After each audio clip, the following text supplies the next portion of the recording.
Primeiro, boa noite. Primeiro, boa noite para todo mundo, para todos vocês aí que estão aí presentes, para aqueles que estão acompanhando ao vivo e para aqueles que vão supostamente acompanhar depois quando esse vídeo for disponibilizado. Ainda não tenho a data de disponibilização dele no meu canal do YouTube, né? Nós vamos trabalhar hoje efetivamente com uma estratégia de atendimentos nas audiências criminais, né? As audiências criminais são o coração da ação penal, né? É o ponto principal de obtenção de provas, principalmente as provas orais, né? Que são os depoimentos das testemunhas e também o interrogatório do acusado, né? Como também vai tomar esclarecimentos de, de peritos e etc. Tá? Aqui eu vou colocar, coloquei aqui o primeiro ponto aqui, primeiro a capa do evento, para que a gente possa entender mais ou menos o que nós vamos fazer hoje, né? Já trabalhamos em outras oportunidades a respeito de outras etapas da persecução penal do Estado, né? Que é aquela ocasião em que o advogado criminalista tem que estar preparado efetivamente para atender as demandas do seu cliente e, assim, é claro, conseguir conquistar o seu cliente, conquistar um campo, uma credibilidade na área criminal, porque o que se ganha com um atendimento bom não é necessariamente a absolvição do cliente, mas sim uma aplicação justa da lei, né, da lei penal, da lei processual penal. O advogado ele precisa ter a sua credibilidade, precisa conquistar essa confiança, né, para que ele possa estar atuando e para que as pessoas saibam que realmente ele vai estar atuando dentro, né, daquela possibilidade e atuação melhor possível. Então, já foi, como eu disse anteriormente, já tratamos de outros encontros a respeito de outras demandas da persecução penal e hoje eu vou tratar especificamente da audiência criminal. Né? Eu vou passar aqui para o próximo slide. Né? Eu fiz tudo bem explicadinho relacionado aqui aos slides, tá? Para que vocês possam acompanhar também nos slides. Eu espero que vocês tenham condições aí para que façam a leitura dos slides, né? Alguns eu sei que acompanham por celular, outros por computador. Como por computador é sempre melhor, porque fica maior, e a gente vai conseguir ir conversando sobre isso. Quem puder e quiser abrir a câmera, né? Eu até estou em dúvida ainda se a câmera já está habilitada para vocês também, porque a princípio eu acho que estou vendo que está todo mundo sem a câmera aberta, mas enfim, pode ser uma escolha também, né? A Karine já abriu ali, obrigado, Karine. É isso mesmo. Tá, então é só para a gente conseguir, às vezes, até ter uma interação maior, né? Porque o meu objetivo justamente é estreitar mais essa demanda, né? Tornar as coisas um pouco mais pessoal nesses encontros. Porque eu não quero simplesmente fazer uma aula, parece que uma aula gravada, e depois colocar. Então, por isso que esses encontros, às vezes, com a câmera aberta, as pessoas interagindo, fazendo perguntas, fiquem bem à vontade para fazer as perguntas, os questionamentos, até mesmo acrescentar situações, alguma coisa que por algum acaso eu tenha me omitido, né? Às vezes tem algum detalhe que vocês podem também estar auxiliando aqui na complementação desse nosso objeto do encontro de hoje. Então, primeiro ponto aqui, ó, que nós temos que o advogado precisa ter é liderança e autoridade. Essa semana aí eu até coloquei uma postagem a respeito da defesa técnica e da autodefesa, né? A defesa técnica é a defesa do advogado, ela juridicamente, ela tem muito mais valor do que a autodefesa. Isso é claro e é fácil de entender, mas talvez o cliente não consiga entender isso. Ele acha que a verdade que ele precisa contar para o juiz ou para o delegado é que vai valer. E nós precisamos explicar para ele que o que ele tem para dizer nem sempre vai servir no processo, porque a verdade do processo é uma coisa e a verdade dos fatos que aconteceram é outra. Então, o advogado tem que ter liderança nesse trato com o cliente para que ele possa, então, explicar para o cliente que é a defesa técnica que importa. Tanto é que ele pode ficar em silêncio e acabar sendo absolvido ou condenado até mesmo, ou como ele pode até mesmo confessar um crime e ser absolvido. Porque sabe que a confissão por si só não é suficiente para uma condenação. É necessário outros elementos para que se tenha a condenação. Então, a autodefesa, na verdade, nada mais é do que uma exposição dos fatos, né? É um direito que o acusado tem de expor os seus fatos, mas não adianta ele trazer, de repente, alguns elementos de fato sem ter provas que justifiquem isso. Então, a liderança e a autoridade, o advogado tem que ter essa liderança e essa autoridade com o cliente no momento da audiência.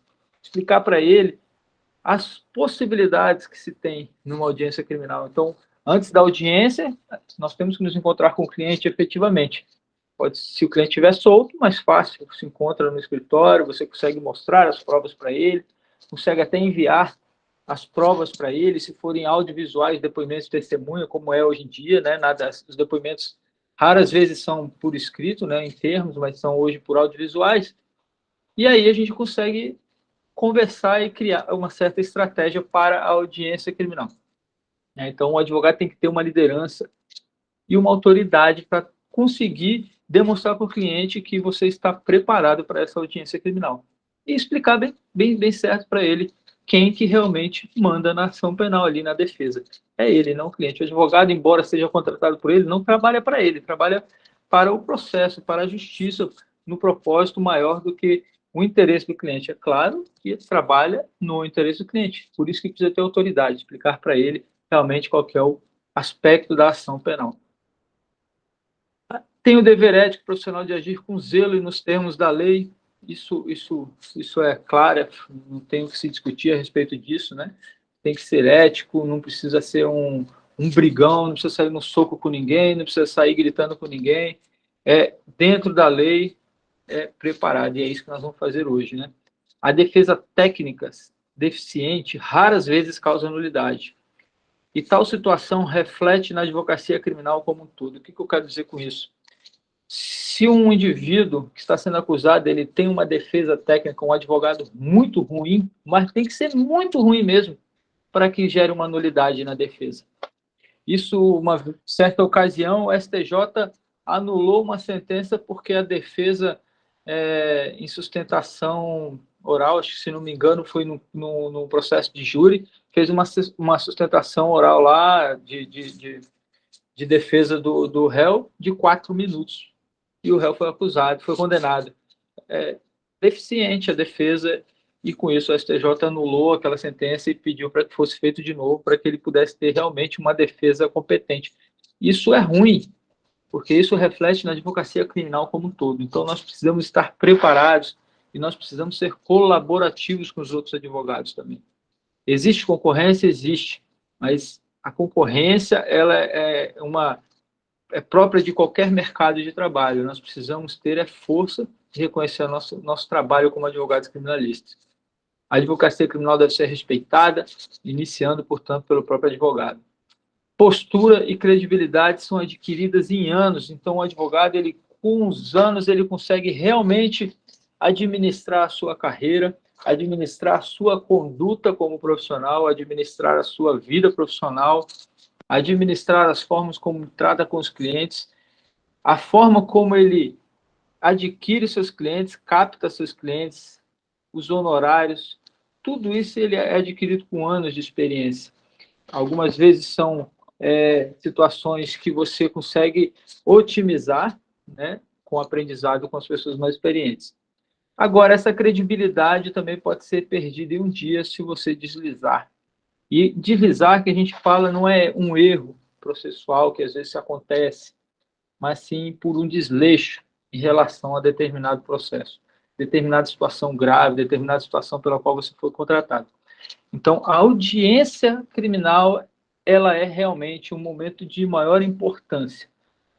Quando inicia a ação penal, nós temos ali, como já foi falado, a resposta à acusação. Ali você faz todo o preparo de diligências que você quer, testemunhos que você quer ouvir, alegas preliminares de mérito, para, nesse momento da audiência de instrução e julgamento, você conseguir falar, contraditar e realmente expor, principalmente em relação às provas testemunhais.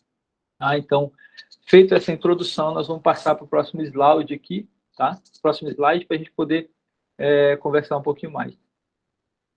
Mais uma vez, se tiverem dúvidas, alguma coisa, podem ir colocando, acrescentando também, ou no chat, ou até mesmo aí pelo vídeo, tá bom? É importante para a gente começar a entender como que nós vamos atuar numa audiência. Tenho lá um processo, já fiz a resposta à acusação, o juiz, então, determinou ali as diligências que foram solicitadas na resposta à acusação e, posteriormente, ele já pediu ali para marcar, designar a audiência. Nós temos ali, você atua nessa audiência, você precisa observar. Aliás, você atua nesse processo desde a investigação ou da prisão em flagrante, por exemplo, você atua, isso são questões que são importantes se observar, porque daí você sabe tudo que tem nesse processo, tudo que se produziu de provas, de estratégias relacionadas ao que se vai realmente reforçar na audiência de instrução. Você acompanhou a audiência de custódia, como eu falei na aula de audiência de custódia, na audiência de custódia, a gente também prepara o caminho para as diligências e para possíveis questões que vão ser aventadas na audiência criminal. Tá?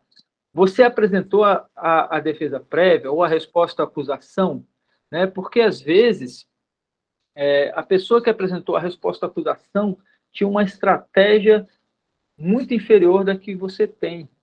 E essa falta de estratégia na resposta à acusação vai gerar uma certa dificuldade para trazer alguns elementos nesse momento da audiência de instrução criminal. E, mais para frente, a gente vai entender isso, tá? Porque essa importância mesmo do que é alegado lá no início na resposta à acusação. Tá? Então, se foi você que apresentou a defesa prévia, a resposta à acusação, você está muito mais amparado nesse sentido, né? Se você conhece todas as provas do processo, precisa conhecer todas as provas do processo. Se há provas pendentes de apresentação, por exemplo, a audiência foi marcada para amanhã, mas ainda falta um laudo que é muito importante para que eu possa tratar durante a audiência. E por que ele é importante? Porque, de repente, o período ele pode ter sido arrolado, então o delegado que solicitou esse laudo, e aí eu vou perguntar o que se o laudo não está ali ainda, né? Então eu tenho que insistir nesse laudo o tempo todo até que ele seja apresentado. E normalmente já insisti com ele já quando foi feita a resposta à acusação. Está pendente ainda? Reforça para que não fique essa situação em prejuízo do seu cliente. Tá? Há provas com impugnação em recurso, ou habeas corpus, por exemplo. Existe algum recurso que está em andamento também ainda, relacionado a alguma prova ou alguma diligência que foi feita antes da audiência? Tem que olhar isso tudo, você tem que ter tudo anotadinho ali, né? Se há provas antecipadas e não repetíveis, o que significa isso? São aquelas provas que são providenciadas na fase inicial de inquérito policial. Lá, por exemplo, uma escuta telefônica, né? Uma interceptação telefônica, isso tudo aí são provas antecipadas e não repetíveis, então tem que, se existem essas provas, tem que olhar, analisar elas, os laudos, as perícias, para que então possa ser levantadas algumas questões referentes ao seu resultado durante a sua audiência de instrução. Então, esses são alguns pontos importantes que precisa conhecer. Tá? Nós temos que ver também o que seria a audiência de instrução efetivamente. Né? A audiência de instrução, esse momento tão importante. Né? Nós temos que entender que o processo ele é uma garantia do acusado. É uma garantia do acusado, assim como o direito penal é uma garantia do acusado contra as arbitrariedades do Estado em querer punir alguém, por exemplo, por uma situação que não é considerada crime, princípio da legalidade. O processo, por sua vez, ele seria a instrumentalização para que o Estado consiga punir o indivíduo que cometeu algum delito no âmbito penal. E aí nós temos que essas regras processuais têm que ser respeitadas. Né? Nós temos um grande problema, que é um Código de Processo Penal de 41, lá da época, ainda cheio de emendas legislativas, no sentido de tentar resolver algumas questões muito autoritárias, e que entra muitas vezes em confronto com a nossa Constituição Federal altamente garantista. A nossa Constituição Federal é uma das mais garantistas do mundo, se não for a mais garantista do mundo. Então, nós temos esse contexto todo para entender e justificar. Isso tudo eu vou trazer detalhadamente mais à frente aqui durante a exposição dos slides e a apresentação dessa situação, dessa aula aqui. Tá? Então, a audiência é o comprometimento da persecução penal em agir dentro das regras para obtenção de provas e assim possibilitar a aplicação do artigo 155 do Código de Processo Penal. O artigo 155, ele diz assim: o juiz formará sua convicção pela livre apreciação da prova produzida em contraditório judicial, não podendo fundamentar sua decisão exclusivamente nos elementos informativos colhidos na investigação. Esse é o ponto principal, que o juiz, quando ele for formar a sua convicção, ele não pode fundamentar sua decisão exclusivamente nos elementos informativos colhidos na investigação, ou seja, aquelas provas obtidas no inquérito policial, ressalvadas as provas cautelares não repetíveis antecipadas, ou seja, a não ser aquelas provas que não tem como fazer outra vez. Então, aquelas provas ele pode utilizar sim. Por isso que nós precisamos ter conhecimento desses laudos, dos resultados dessas provas antecipadas, provas cautelares, para que se impugne elas, se for necessário, durante essa audiência. Lógico, pode se impugnar antes também, por meio de petição. Mas, às vezes, é necessário trazer alguns elementos para a audiência de instrução para aquela pessoa que realmente produziu essa prova, por exemplo, um perito, ou até mesmo um relatório do delegado de polícia. Você precisa ver ali o que o delegado de polícia, por que ele pediu determinada prova, qual que seriam os fundamentos, enfim. Então, a audiência de instrução é isso. É o momento que se tem de produzir o contraditório e não para que o juiz possa, então, proferir a sua decisão, formar a sua convicção com base no contraditório, porque ele não pode formar a sua opinião com base nos elementos do inquérito policial, por exemplo. Tá? E aí nós temos ali, a instrução processual é a fase da persecução penal. E eu estou falando de instrução processual, não e audiência de instrução processual. Estou falando da instrução processual como um todo. Tem o objetivo de obtenção, de produção e obtenção de provas sobre o crime do contraditório. Tá? A instrução processual já é a fase judicial da persecução penal. Né? Então, nós já estamos sob o contraditório, a ampla defesa. A audiência, que nós vamos tratar hoje, efetivamente, é a parte da instrução processual. É uma das partes principais de produção de provas na instrução processual. Pode haver outras provas fora da audiência? Pode. Por exemplo, os pedidos de diligência que nós fazemos, que o Ministério Público faz quando ele oferece a denúncia, tem a chamada cota, que é um documento que ele coloca anexado à denúncia, onde ele coloca ali as diligências que ele quer, e também a defesa, que faz lá a resposta à acusação e, no final, nos requerimentos, faz o requerimento de diligências que quer, de provas que pretende produzir, que não estão nos autos que ele acha interessante. Então, é uma forma de produzir provas também durante a instrução processual. E a audiência é uma produção de provas, principalmente em relação às provas orais, porque são ouvidas as testemunhas, peritos, informantes e também o interrogatório do acusado. Né? Então, nós temos que ele é o último ato de obtenção de provas no processo, seguida das alegações finais, ou seja, na sequência finalizada a audiência de instrução, nós temos as alegações finais. Mas pode acontecer também de se requerer diligências após a audiência de instrução.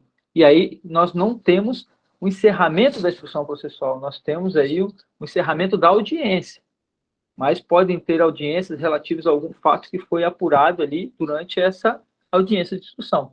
Então, nós temos ali, eu coloquei ali, por exemplo, testemunhas referidas e afronta ao sistema acusatório do artigo 209 do CPP, eu anotei ali, mas eu vou explicar mais para frente isso aqui para vocês, tá?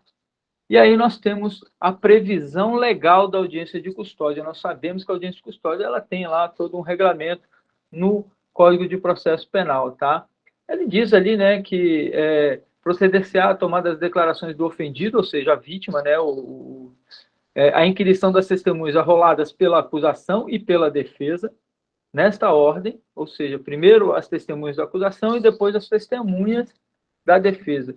E é importante observar isso, tá? Porque pode acontecer em determinado momento que tem, por exemplo, 4 testemunhas de acusação, só compareceram 2, e compareceram todas as suas testemunhas de defesa.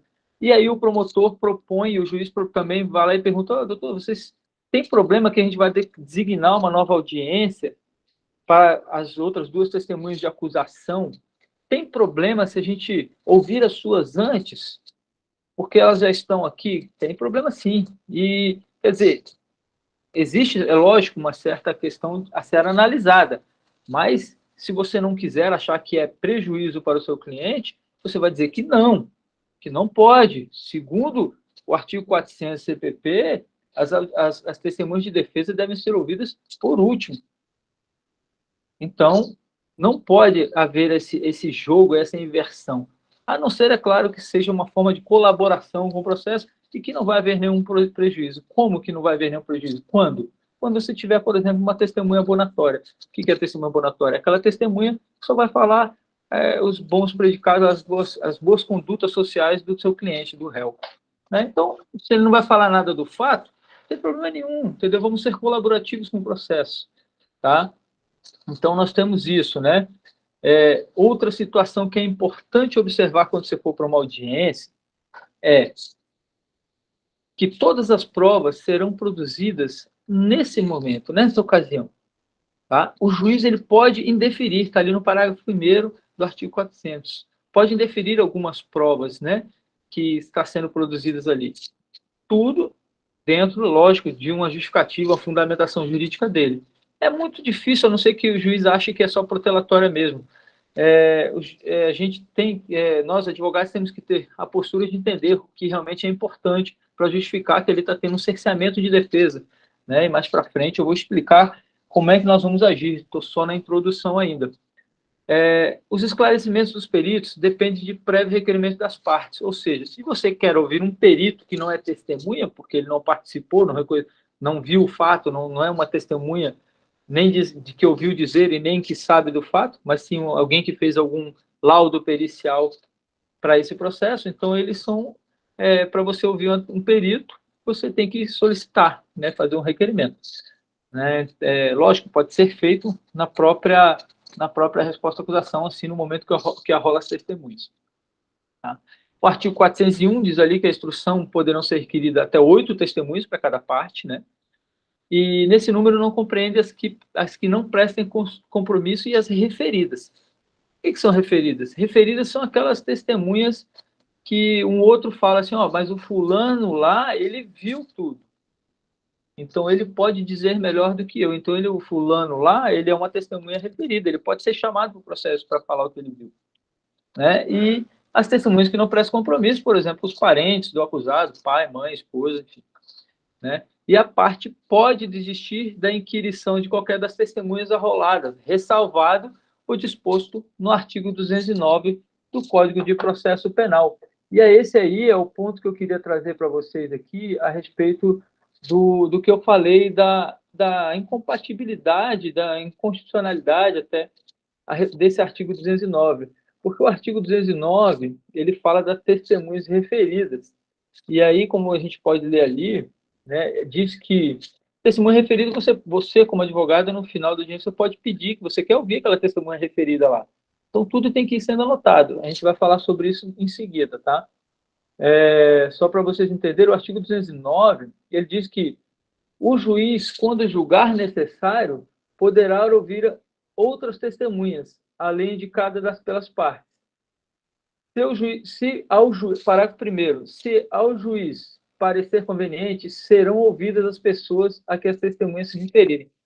O que eu quero dizer aqui? Se para o juiz for conveniente, quando o juiz achar necessário, na verdade, o juiz, quem tem que achar necessário são as partes. O juiz ele não pode entender que é necessário a produção de determinada prova. O juiz não produz prova. Isso é uma afronta ao sistema acusatório. Tá? Vamos partir aqui, então, para a sequência. Tá? Artigo 402, nós temos, então, produzidas as provas ao final da audiência, né? O Ministério Público, o querelante, assistente a seguir, o acusado poderão requerer diligências. É aquilo que eu falei, né? Pode ser requerido diligências. cuja necessidade se origine de circunstâncias ou fatos apurados na instrução. Eu não posso requerer uma diligência de uma coisa que já está lá atrás, lá e eu não fiz o pedido no momento certo. Por exemplo, uma coisa que foi aventada lá antes da audiência, entendeu? Eu poderia ter pedido, eu não pedi, vou pedir agora. Não, se você tem que pedir. Agora, nesse caso do 402, é de alguma situação que apareceu durante a audiência por depoimento de alguma testemunha. Aí eu faço o pedido de diligência. Certo? Isso é o 402 do CPP. Após o final da audiência, há a possibilidade de pedido de diligência. Tá? No 403, não havendo requerimento de diligência ou sendo indeferido, serão oferecidas as alegações finais orais. Tá? Então, nós temos que entender isso. Temos que estar preparado para uma alegação final oral. A gente nunca sabe como que vai acontecer. É claro, se é um processo que está ali há anos correndo, um processo cheio de documentos, de coisas, o juiz não vai fazer ele uma alegação oral.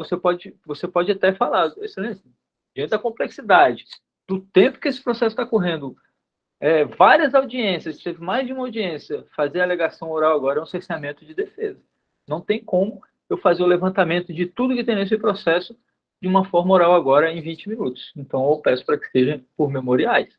Né? Se ele insistir, você faz a sua defesa, as suas alegações finais orais, mas alega a questão de cerceamento de defesa e prejuízo ao acusado. Alega na própria alegação final, né? Porque depois pode ser uma razão para o recurso de apelação. Tá? Então, nós temos que estar preparados para tudo isso. Vamos lá. Uma curiosidade, tá? Curiosidade aqui, em relação a procedimentos especiais, por exemplo. Lembra que eu falei lá no artigo 400, aqui no artigo 400, que fala que primeiro vai pegar as declarações do ofendido, depois das testemunhas arroladas pela acusação e depois pela defesa, nesta ordem, e aí diz lá, né, as acariações e ao reconhecimento de pessoas, ou seja, ao final vai ser interrogado o acusado. Tá? É o último ato, né, que se fala conforme o artigo 400. O artigo 57 da Lei de Drogas, por exemplo, que eu trouxe como exemplo, ele fala que, você observar ali, o artigo 57 trata da audiência de instrução e julgamento nesse procedimento especial, que é um procedimento especial da Lei de Drogas, que, na audiência de instrução e julgamento, após o interrogatório do acusado e a inquirição das testemunhas, ou seja, né, primeiro ato é o interrogatório do acusado. E isso daí é uma afronta ao contraditório, tá? Então, isso daí, inclusive, é um reflexo, como eu coloquei ali, de uma política punitivista, de guerra às drogas e de aplicação ao direito penal do inimigo. Entendeu? Isso aí não tem como o indivíduo falar antes e depois as pessoas que estão acusando ele. Isso aí já caiu também, esse artigo 57, já há muito tempo, ali, em 2016, o STF já estabeleceu que o interrogatório em qualquer procedimento de lei especial deve seguir o que estabelece o artigo 400, ou seja, o interrogatório deve ser o último ato processual ali da audiência. Isso porque existem outros procedimentos especiais também que traziam o interrogatório como primeiro plano, como no caso do processo penal militar. Eu já fiz defesa de um crime de estelionato contra a Marinha que ocorreu, e aí tinha essa situação, mas o juiz ele trouxe esse fundamento de que, na verdade, não pode ser o primeiro interrogatório, né, por causa da questão da afronta ao direito de defesa em relação ao contraditório. Tá? Isso é só uma curiosidade. Tá? Agora, eu acho importante, para quem quer anotar, tá? Para trazer efetivamente algumas situações que são importantes para o processo aí, tá? Para a sua audiência de instrução. Você saber o rito, porque se você está, por exemplo, no rito ordinário, sumário, sob a Lei 9.099, isso tudo aí tem, cada específica tem o seu rito ali. Então é bom dar uma olhada, mais ou menos, como é que se procede esses ritos. Mas o que é importante mesmo, embora cada rito tenha alguns estabelecimentos, conforme eu falei anteriormente, sempre vai ser o último ato. Então nós temos que observar que todas as audiências vão ter que seguir esse rito do artigo 400 do Código de Processo Penal, porque é ele quem prevê uma garantia de ampla defesa e contraditória. Então, isso é que é importante, tá?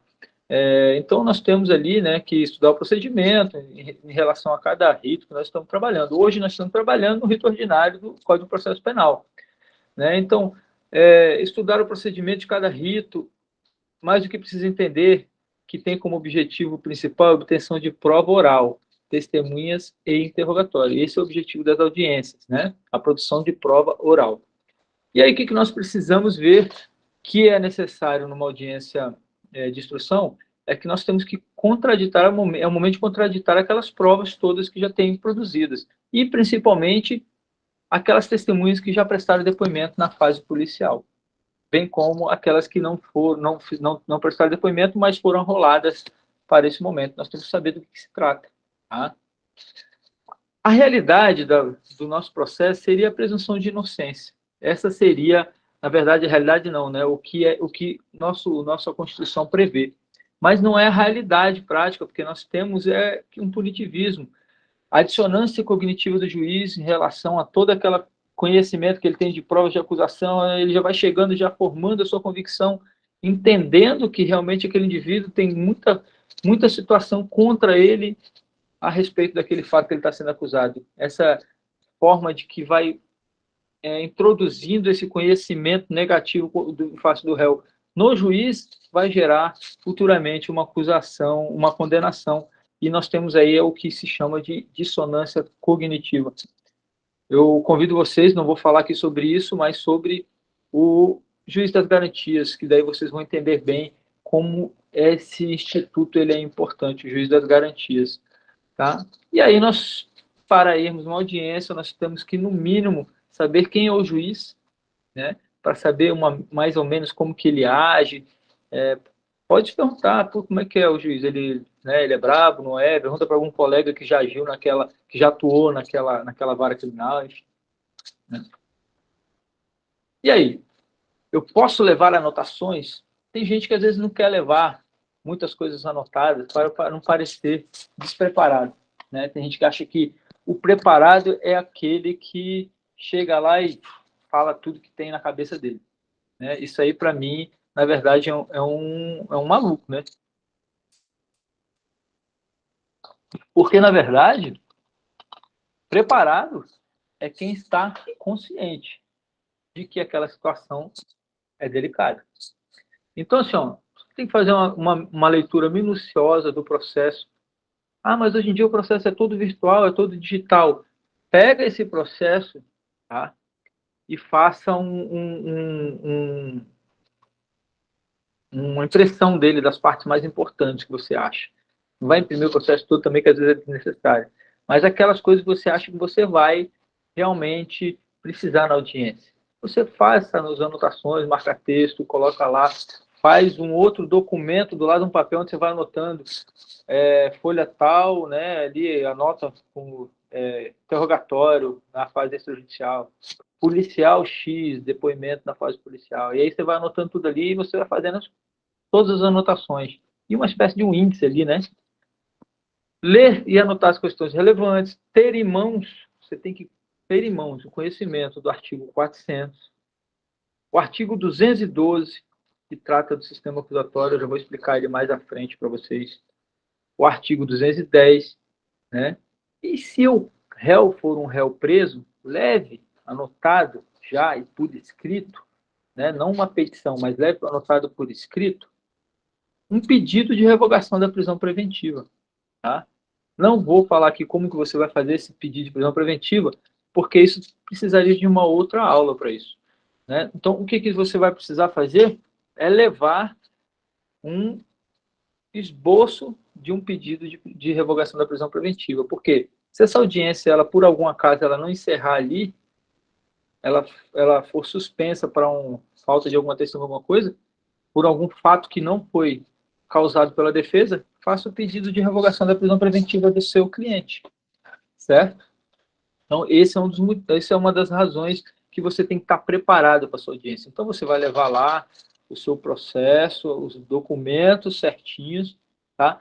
Ter conhecimento dessas leis, da Lei de Processo Penal 400, artigo 212, artigo 204, 210, tá?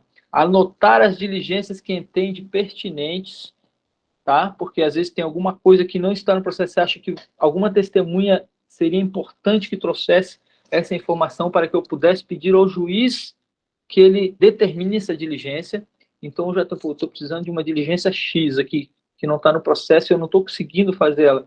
Aí, por exemplo, tem alguma testemunha que você acha que você pode forçar ela a dizer que tem algum fato que seja necessário essa diligência, por exemplo, uma perícia, e aí você já consegue fazer o pedido no final lá da audiência, conforme o artigo 402 estabelece.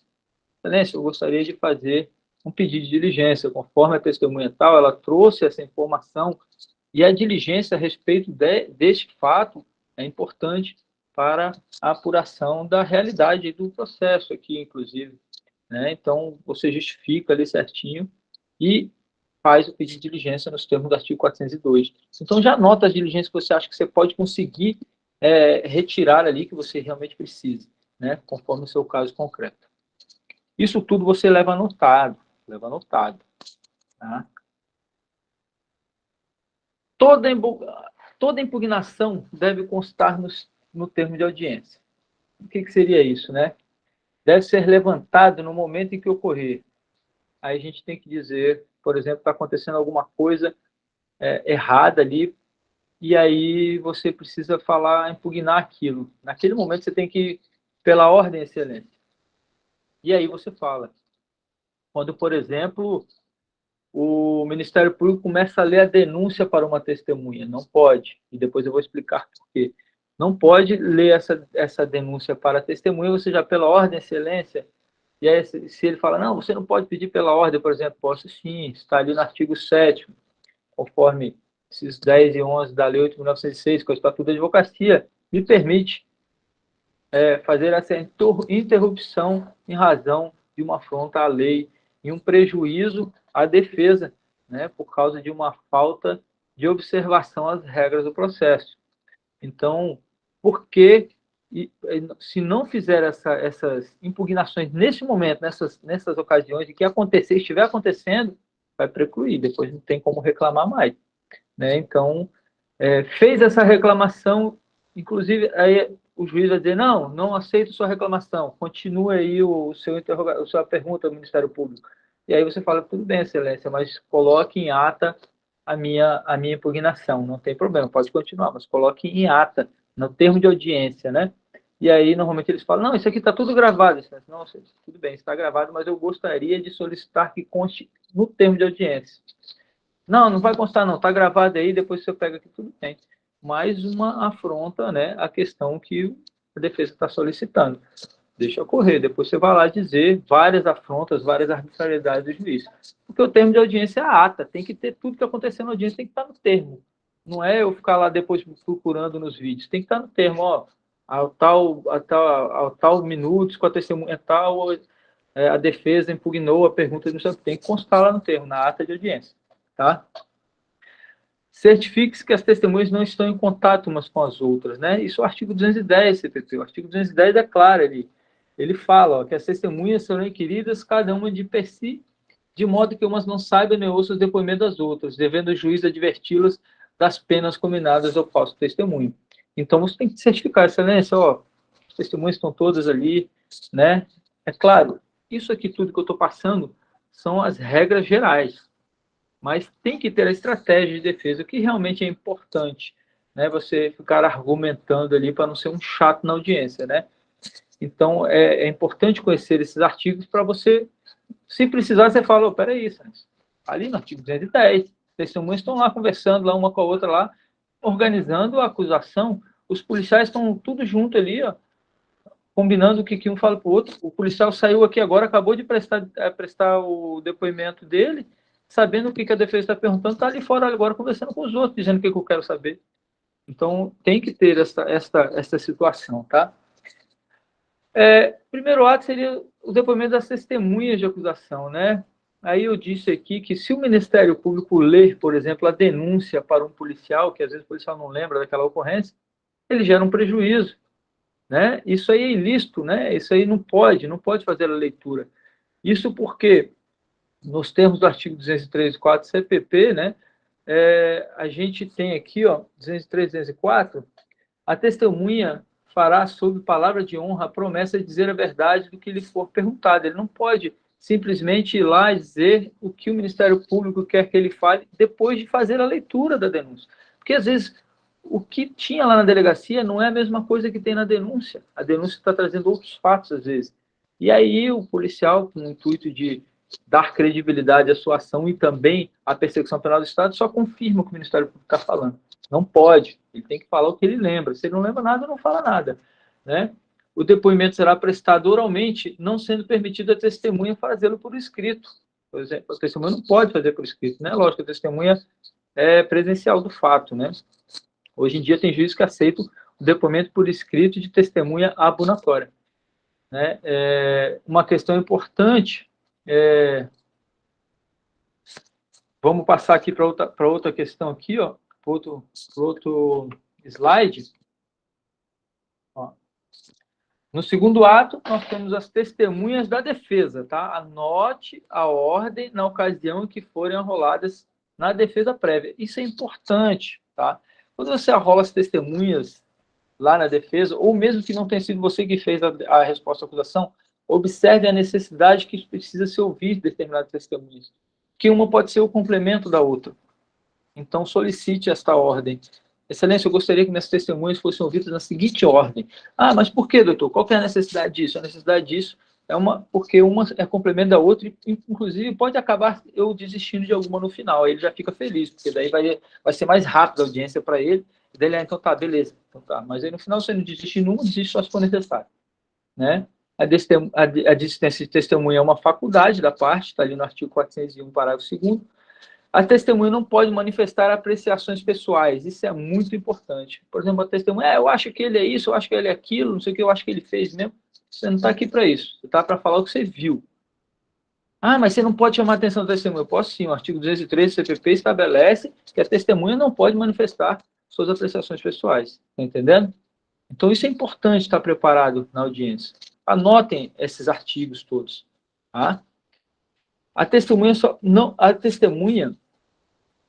só pode consultar apontamentos. O artigo 204 é muito claro, ali eu estabelecer, 204 CPP, que o depoimento será prestado oralmente, não sendo permitido a testemunha trazê-lo por escrito.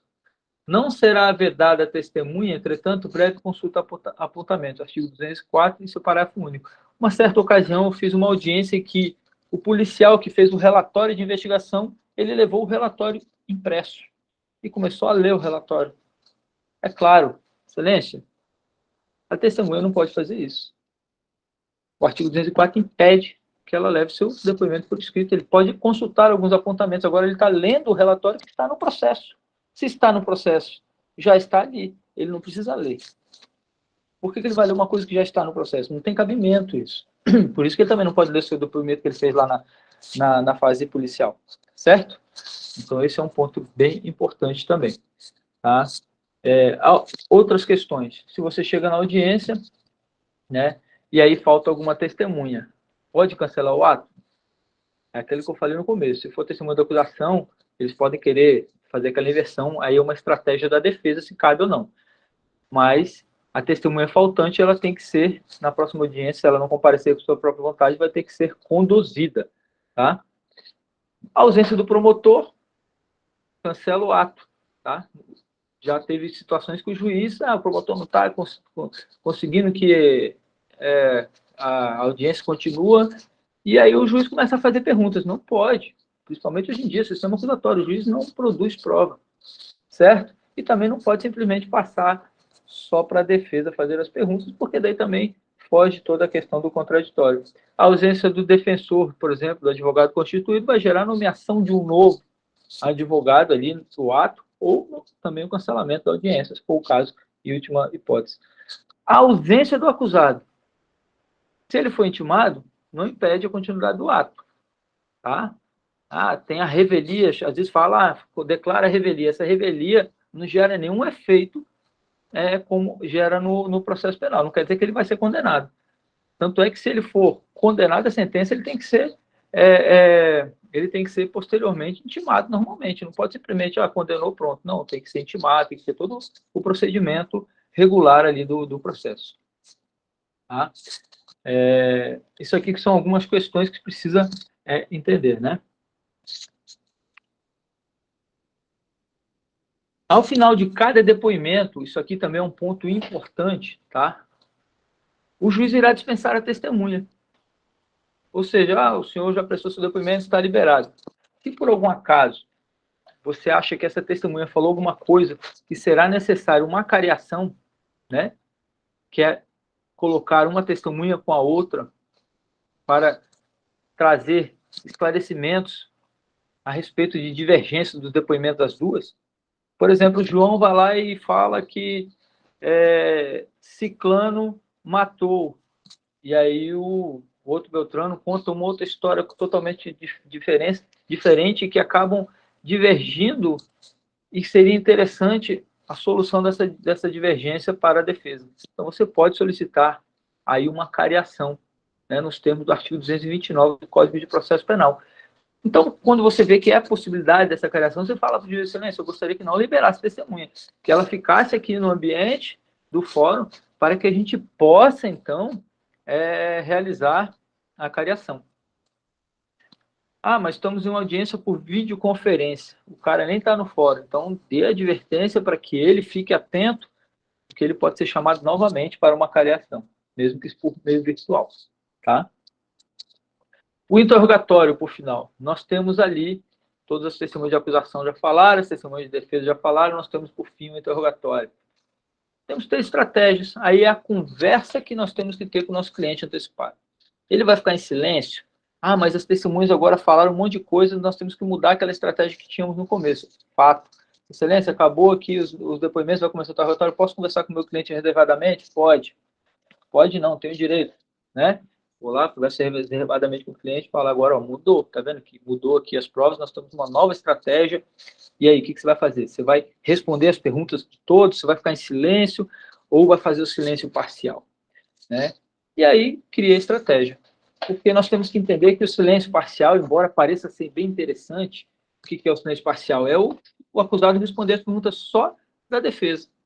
É bem interessante, né? Porque o interrogatório, segundo o STF, foi julgado ali pelo STF, STJ já também, é que, na verdade, o interrogatório é uma produção de prova da defesa, não é necessariamente a produção de prova do processo. Né? Então, é um direito de defesa. Então, ele pode falar, não, eu quero falar, mas eu quero falar só o que eu acho que eu quero falar. Não é o que vocês querem me perguntar e eu tenho que falar. Não. Então, assim, pode-se responder só as perguntas do advogado. Mas, às vezes, por uma questão de estratégia, se o cliente está bem preparado, ele entendeu, você já conversou com ele durante todo o processo, ele consegue responder também as perguntas do Ministério Público e as perguntas da defesa, do Ministério Público e do juiz até, ao final. Quanto à questão do juiz, coloca uma atenção aí que eu já vou explicar. Mas, não, eu quero responder só as suas perguntas. Tudo bem, respondo só as minhas perguntas. Agora, se você tem um processo altamente técnico, de provas técnicas, que o depoimento dele não vai ajudar em nada, ele não tem nada para falar que vai ajudar ele, fica em silêncio. Entendeu? Fica em silêncio. Ou, né, a resposta a conversar seria realmente uma questão de estratégia. Então, isso tudo vai depender do caso concreto, né? Uma coisa importante, o acusado pode ficar na audiência quando as testemunhas estão ali prestando seu depoimento? Claro, ele tem o direito, né? Ele tem que ouvir, ele vai participar da audiência também, ele tem que saber que estão falando contra ele. Mas existe também, né, a possibilidade de ele ser retirado se a testemunha, por exemplo, dizer que se sente intimidada contra ele, né, com o caso dele. Né? E está ali previsto no artigo 217 do CPP a possibilidade, olha, a testemunha já falou que não quer falar na presença dele. Né? Então, aí tira ele da sala de audiência, fica a defesa, né? E depois, é claro, nós podemos conversar com ele. Nós temos uma problemática aí que antigamente podia pegar ali o depoimento por escrito e mostrar para o procurador que ele falou isso aqui. Agora é por audiovisual, como é que nós falamos para ele ou mostramos o audiovisual para ele que está lá no computador do fórum. Então, não tem. Né? Você tem que ficar bem atento, fazer as anotações e dizer, olha, isso aqui que foi dito para essa testemunha. Mas, uma outra situação é o seguinte, se estamos por videoconferência, como ocorre muito hoje em dia, o que acontece? O cliente está lá, o acusado, quando está preso, está lá na penitenciária, ou ele pode até mesmo estar no escritório do advogado, o advogado está no escritório, o juiz está lá no fórum ou na casa dele, enfim, o promotor também. A testemunha não está no fórum, se estiver no fórum, existe a necessidade de tirar o réu, por exemplo, se está lá na penitenciária, desliga aí o computador aí do fórum, desabilita e depois volta. Não tem. A testemunha não precisa ver ele, é só isso. A testemunha não precisa ver ele. Desliga a câmera, entendeu? Desabilita a câmera ali, não deixa ele ver a testemunha, vira o monitor, enfim, alguma coisa nesse sentido. Mas ele pode ouvir o que a testemunha está dizendo. Tá? Então, isso também tem que ficar atento. Se acontecer uma situação dessa, fala, excelência, ele não precisa sair da sala, não precisa desligar e desconectar ele. Só faça de uma forma que ele não veja a testemunha. Pronto. Certo? Então, tem que ficar atento a essa situação. Tá? Eu espero que vocês estejam anotando aí, né? No começo eu falei, vai anotando os detalhes aí. Quem tiver alguma dúvida, vai falando. Tá? Nós temos aí a questão dos depoimentos das testemunhas, né? Nós temos o cross-examination, direct examination. Antigamente, os depoimentos das testemunhas é um ponto importante que nós temos que tomar conhecimento, é como fazer a tomada de depoimento das testemunhas, o que perguntar, como perguntar, mas isso também é direcionado para uma outra aula específica, tá? Que eu estou falando mais dos procedimentos de audiência. Então, você tem que entender que antigamente nós tínhamos o sistema presidencialista. O que era isso? O advogado perguntava para o juiz e o juiz perguntava para a parte. Né? Então, funcionava assim, sistema presidencialista. E às vezes não ficava legal, porque o juiz reformulava a nossa pergunta e às vezes não era o que a gente queria. Gerava assim uma produção da prova, era direcionada para o juiz, era da forma como ele colocava as coisas. Agora nós temos, né, o método do sistema acusatório, ou seja, o cross-examination, né, e o direct examination. Direct examination, quando a pessoa, a parte, ou seja, o advogado ou o Ministério Público, perguntam diretamente para a testemunha que ele arrolou. Por exemplo, o advogado pergunta diretamente para as testemunhas de defesa, né? E o Ministério Público pergunta diretamente para as testemunhas da acusação. Isso é o direct examination. O cross-examination é quando é cruzado. Eu pergunto para as testemunhas da acusação e o Ministério Público pergunta para as testemunhas de defesa. E pergunta direto para as partes. O juiz não interfere em nada. Tá? O juiz não é o juiz quem faz as perguntas mais. Esse acabou o sistema presidencialista. Tá? Então, nessa situação nós temos que tomar cuidado e olhar, observar bem, porque as perguntas sempre vão iniciar por quem arrolou, não é sempre pelo Ministério Público. Na hora das testemunhas da defesa, quem vai iniciar as perguntas é a defesa. Isso é o contraditório. Né? Então, primeiro, o Ministério Público. Mas eu posso fazer outras perguntas depois? Sim, claro que você pode. Você fez perguntas, passou para o Ministério Público. E aí, o Ministério Público fez uma pergunta lá que o cara respondeu uma coisa que... Oi, agora, eu posso perguntar de novo? Já passou a minha vez? Pode. Excelência, pela ordem. É só uma questão que a testemunha, agora com as perguntas do Ministério Público, levantou um novo fato que necessita do contraditório também. Então, eu preciso fazer essas perguntas, perguntar alguma... Ele vai deixar. Se não deixar, impugna de novo. Manda constar em ata. Tá entendendo? O contraditório é isso, é tranquilidade, preparo. Tá? Tem que estar preparado, saber o que acontece na audiência. Tá bem claro aqui, estou passando aqui mastigado as situações de uma audiência. Tá? O juiz não inicia a inquirição. O que acontece? Tem vezes que o juiz faz a qualificação do indivíduo. Onde você mora, você tem filhos, qual a sua situação social, aquelas perguntas iniciais. Isso aí ele tem que responder, mesmo se ele for permanecer em silêncio. No interrogatório ele responde. E depois o juiz fala, tá, tudo bem, nós temos aqui uma acusação, você pode permanecer em silêncio ou você pode falar, o que você pretende? Aí o acusado fala, não quero ficar em silêncio, eu quero falar. Ele não quer exercer o direito ao silêncio. Aí o juiz, então nós temos aqui, o que você tem para me dizer a respeito disso? O juiz não pode fazer isso. porque ele vai estar invertendo, ele vai estar produzindo uma prova. E aí o juiz começa a perguntar, tá, mas eu não estou entendendo. Por que você fez isso, fez aquilo? O juiz está produzindo uma prova. Ele não pode. Quem tem que perguntar é o Ministério Público. Já havia audiência que o Ministério Público, no final, fala, não, excelência, não tem mais perguntas. Isso acontece muitas vezes, a gente impugna, o juiz não dá atenção, fala, não estou fazendo, não estou produzindo prova nenhuma, eu estou aqui nos termos do artigo 212. Está errado, não está nos termos do artigo 212. Tem que prestar atenção nisso, o artigo 212. Tá? Então, o juiz tem que fazer o seu papel. Tá? No final, o juiz ele pode complementar. Tá? O que seria isso? Ele vai trazer complementos de alguma questão que ficou ainda assim não bem explicada, mas que foi falado durante essa audiência. Ele não pode perguntar outras coisas, assim, não, peraí, que tem uma coisa que ficou omissa aqui que você não falou e eu queria saber. Não, se ele não falou, não está produzindo essa prova. O juiz não pode querer a produção dessa prova. Agora, por exemplo, ele falou, não, que eu estava num carro e aí esse carro furou o pneu e aí, enfim. Não, peraí, você falou que estava num carro, que carro que era esse? Entendeu? Pode fazer essa pergunta.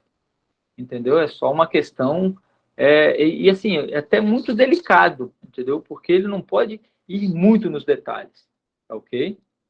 Então, às vezes, esse ponto é um ponto primordial para a defesa, tem que impugnar, falar, excelência, está produzindo uma prova que a acusação não fez com contento, que Vossa Excelência está produzindo, e essa prova, ela vai atingir efetivamente o mérito da demanda contra o acusado. Então, tem que tomar cuidado, tem que saber lidar com isso para explicar de forma coerente, jurídica e preparada. E aí, nós estamos aqui caminhando para o final já, esse é o último slide, então diz aqui, ó, quais são as estratégias, todas as anotações referentes ali no final, referentes à audiência que eu falei, de leis e de formas que acontecem na audiência, o que se leva anotado, o que não se leva. Tem que estudar o artigo 400, né, o artigo 400 ao 403, 212, 210, 213, 204, ou seja, toda aquela situação. E algumas estratégias que são de postura e de credibilidade do advogado. O advogado não pode ser uma pedra no sapato do juiz, assim, aquele que fica chato, incomodando o tempo todo para dizer que está trabalhando. Deve ser prestativo com o processo, deve ser colaborativo. Às vezes você pode abrir mão de alguma coisa que até poderia ser importante, mas assim, não tão importante, para demonstrar que você está colaborativo. Né? Uma inversão de testemunha, às vezes até ouvir o interrogatório do acusado antes das testemunhas, por exemplo, porque as testemunhas não apareceram, mas você sabe que as testemunhas não vão trazer nada de bom, então, excelência, gostaria então que ele pode ouvir, mas por que você faria isso, por exemplo, o advogado faria isso? Porque você quer fazer um pedido de revogação preventiva, por exemplo, e não tem nenhuma prova, o acusado nunca falou no processo, não foi ouvido nem na fase policial. E aí você precisa que ele fale para mudar, dar uma alteração naquela realidade processual, e aí falar, excelência, está vendo? A versão do acusado tem amparo nas provas, e a gente quero pedir a revogação da prisão preventiva, porque há agora uma alteração fático-processual que necessita de uma análise da necessidade dessa prisão, do perigo libertatis, se realmente o acusado ele precisa ficar preso durante o processo. As testemunhas nem compareceram, os testemunhas não compareceram, vai saber quando vão achar esses testemunhas, o acusado vai ficar preso.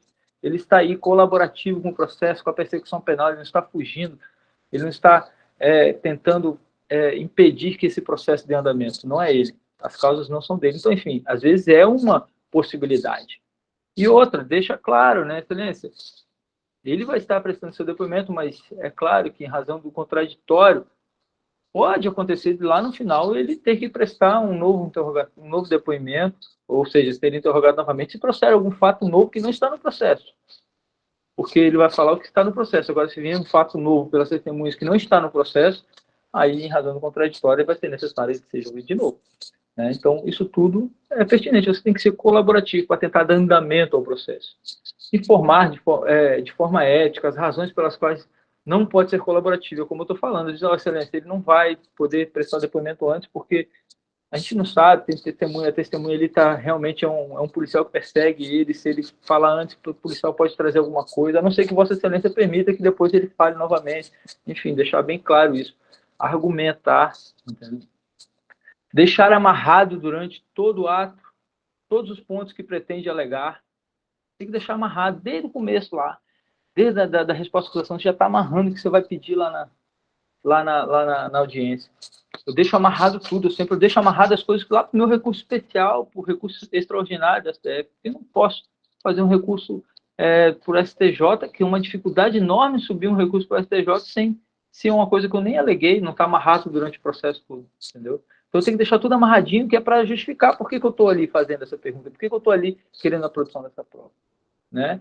Então, levar por escrito as alegações finais, como eu falei, mas eu não sei nem o que vai acontecer durante esse processo, mas leva por escrito as alegações finais, né? As alegações finais também precisa de uma aula específica, de um conto específico para quem ainda não conhece, mas leva por escrito as alegações finais, toda aquela fundamentação inicial, a fundamentação, aquela abstrata relacionada que cabe para qualquer processo, tenha ela pronta. E depois, conforme a audiência, você só vai acrescentando uma coisa ou outra, vai fazendo anotação de alegações finais, porque pode ser necessário. Tá? Semana retrasada, eu fiz uma audiência de preliminar de júri, né? A primeira audiência, que é o do júri, ele é um formato bifásico, né? Tem uma audiência antes e depois do plenário do tribunal do júri. E nessa primeira audiência, no dia que o acusado foi falar, faltava nos autos não foi juntada uma prova lá que era de uma audiência anterior, o depoimento das testemunhas não estava nos autos. Eu falei assim, aí ele vai falar, assim, não, ele pode falar, assim, só que está faltando prova no processo. E isso aí está gerando um problema, porque ele não sabe o que as testemunhas falaram. Tá, tudo bem, é uma estratégia de defesa que eu tinha. Mas ele vai falar, porque ele precisava ser ouvido. Ele falou, e aí eu falei, aí o Ministério Público vai partir para alegações finais, eu falei assim, né? Não tem como fazer alegações finais, está faltando prova no processo. Não tem depoimentos de testemunhas no processo. Não tem como fazer alegações finais. O juiz perguntou, o Ministério Público se importa em fazer as alegações finais dessa forma? O Ministério Público, não me importa. Eu falei, olha, mas a defesa não vai fazer. Não, tudo bem. Aí o que aconteceu? O Ministério Público pediu absolvição. Eu falei, agora eu já mudei a minha postura, né? Excelência, razão dessa situação que o Ministério Público pediu absolvição, é claro que agora também a defesa vai fazer as alegações finais. Eu fiz o pedido lá também de absolvição, né, desclassificação, na verdade, para lesão corporal leve, né, e disse que, inclusive, o juiz tinha que acatar aquele pedido do Ministério Público em razão do sistema acusatório. Né? O Ministério Público pediu, porque disse que não tinha prova suficiente para o homicídio, então pediu a lesão corporal. Enfim, foi isso que deu. Então, nós temos que estar atento a essas situações processuais. Tá? Se for complexo o processo, como eu falei no início, pedir por memoriais. Não interessa se o acusado está preso ou não. O acusado está preso, tem que pedir que ele está me vendo ali. Se eu não pedir agora, ele vai achar que eu não estou trabalhando. Não, o caso é complexo, ele tem que entender. Ele tem que ter autoridade, a liderança, como eu falei no começo. Nessa coisa é importante avaliar se há excesso por parte da acusação ou então deixe para pedir nas alegações finais. Tá? O que eu estou falando aqui é a respeito da revogação da prisão preventiva no final de uma audiência de instrução em que partiu para as alegações finais. Tudo bem, alegações finais por memoriais, o juiz fala, tanto o Ministério Público como a defesa, qual vocês têm alguma diligência? Não temos diligência, então parte para as alegações finais e dou por encerrado. Não, aí você vai pedir a revogação da prisão preventiva, você tem que ver a estratégia, se é necessário pedir. Porque às vezes você vai pedir por pedir, com oral, sem muito embasamento ali, e às vezes é melhor aguardar mais uns dias, esperar o Ministério Público apresentar as alegações finais dele, e depois você faz umas alegações finais pedindo a revogação da prisão preventiva ao mesmo tempo. Né? E seria isso. Né? Para que, então, você tenha estratégias.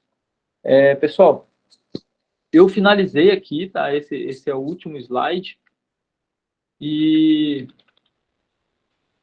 eu vou até fechar aqui, deixar aqui. Eu gostaria de saber se alguém tem alguma dúvida. Agradeço o acompanhamento das pessoas. Hoje eu consegui acabar praticamente no tempo certo. Né? Normalmente tem passado aí alguns minutos, né, relacionado ao tempo, uns 20 minutos além. Né? Então, nós temos que ter conhecimento, autoridade, liderança, saber que nós somos capazes de fazer, desde que nós tenhamos organização. O advogado que não tem organização, não tem condições de cuidar de um processo. Hoje o sistema ajuda muito, nós temos tudo ali no sistema do judiciário, da intimação ali, tudo anotado, a gente sabe quando vai ter audiência, quando não vai. Mas eu não caio nessas armadilhas e, às vezes, a gente tem que ter na nossa mente o que nós queremos. A advocacia criminal não precisa de advogados, de clientes todos os dias. Nós precisamos de trabalho de clientes, mas nós precisamos efetivamente de estar preparados para essas situações. E é isso que vai trazer os clientes para você. Como captar clientes? Tem inúmeras formas, mas o mais importante é conseguir trazer aqueles que te chegaram até você, manter eles dentro do seu escritório para que ele não saia. Se ele sair, é ele voltar, entendeu? Você não pode também se desmanchar para um cliente se ele for embora. Ai, meu Deus, o cliente foi embora, acabou. Meu Deus, eu tô mal, por que ele foi embora? Não, ele foi embora por duas situações. Ou porque ele está inseguro ainda em relação à possibilidade dele ser absolvido, e às vezes você vai falar que ele não vai ser absolvido, porque a situação dele é delicada, ele quer ouvir alguém que vai dizer alguma coisa para ele, ou questão financeira. Você também não vai deixar de cobrar um valor só para pegar o cliente, né? É claro que isso também é muito relativo, dependendo da realidade social de cada um. Tá? A realidade social que eu digo não é pobreza, riqueza, não, mas é aquela situação do momento que o advogado está. Poxa, estou aqui de bobeira, estou com pouco serviço, estou começando, vou cobrar pouco, tem que tomar cuidado com isso, porque é aquela questão daquela credibilidade que o advogado vai ter perante os outros advogados, entendeu? Uma dica, tá? Faça parte da Ordem dos Advogados do Brasil, da sua cidade. Faça parte das comissões, faça parte dos eventos, das atividades, entendeu? Para que você possa ter o seu network, contato com os advogados. Beleza, pessoal? Então é isso. Alguém tem alguma pergunta? Eu vou contar até 10. 1, 2, 3, 4, 5, 6. Nada, né? Então tá bom. Mas agradeço a participação de vocês. Em breve essa aula vai ficar a par. O Alisson ali tem. Pode falar, Alisson. Vocês querem falar, pô? Bom dia, doutor. Bom dia, Dá Alisson. para ouvir? Dá, Eu gostaria de saber só qual a finalidade desse curso. do que eu estou fazendo? Sim, Tá, Alisson, é o seguinte, tá? Eu venho já há muito tempo, cara. Deixa eu só parar a gravação aqui que eu estava gravando.